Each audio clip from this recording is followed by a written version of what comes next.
வைத்திருக்கிற இந்த ராஜ்யத்திலே, இந்த குடும்பத்திலே உங்களுக்கென்று ஒரு நோக்கத்தை அவர் வைத்திருக்கிறார், ஒரு திட்டத்தை அவர் வைத்திருக்கிறார்.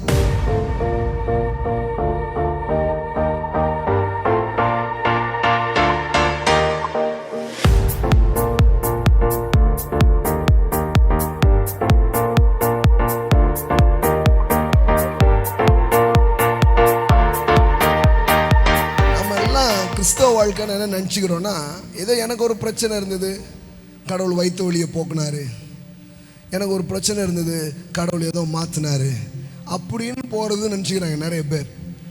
பாருங்கள், அதெல்லாம் துவக்கமாக இருக்கலாம். ஆனால் கிறிஸ்தவ வாழ்க்கைன்னா என்ன தெரியுமா?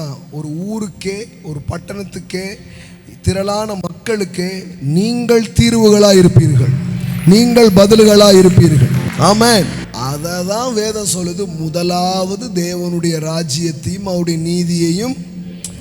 நீ என்னத்தை சாப்பிடுவ, என்னத்தை உடுப்ப, எங்க வீடு கட்டுவ, இதே யோசிக்காத.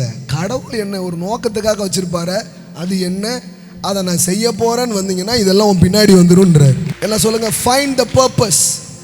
நல்லா சவுண்டா சொல்லுங்க, ஃபைண்ட் த பர்பஸ். அப்படின்னா என்ன?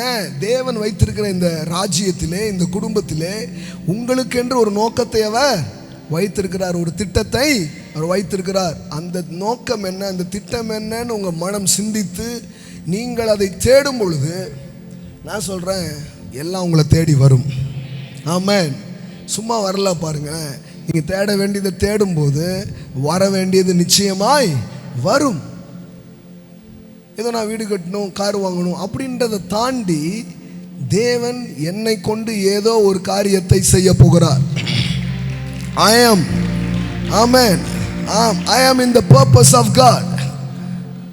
ஸோ அது என்னன்றது நீங்கள் தேடும் பொழுது மற்றதெல்லாம் உங்களுக்கு கூட கொடுக்கப்படுகிறதை நீங்கள் என்ன பண்ணுவீங்க, பார்ப்பீர்கள். ஆமென். உங்கள் எண்ணம் பெருசாச்சுன்னா உங்கள் வாழ்க்கை பெருசாகிறத யாராலையும் தடுக்க முடியாது.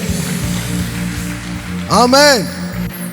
நம்ம வாழ்க்கையில் எதுவுமே நடக்காமல் இருக்கிறது காரணம் நம்ம எண்ணத்துக்குள்ள அது வராமல் இருக்கு. நம் எண்ணங்கள், நினைவுகள், நம் சிந்தனைகளுக்குள் கடவுளுடைய வார்த்தைகள் சென்று ஒரு எந்த உலகத்துக்குள்ள போகணும்னு நினைக்கிறீங்களோ அந்த உலகத்தை முதல்ல இங்கே பாருங்க.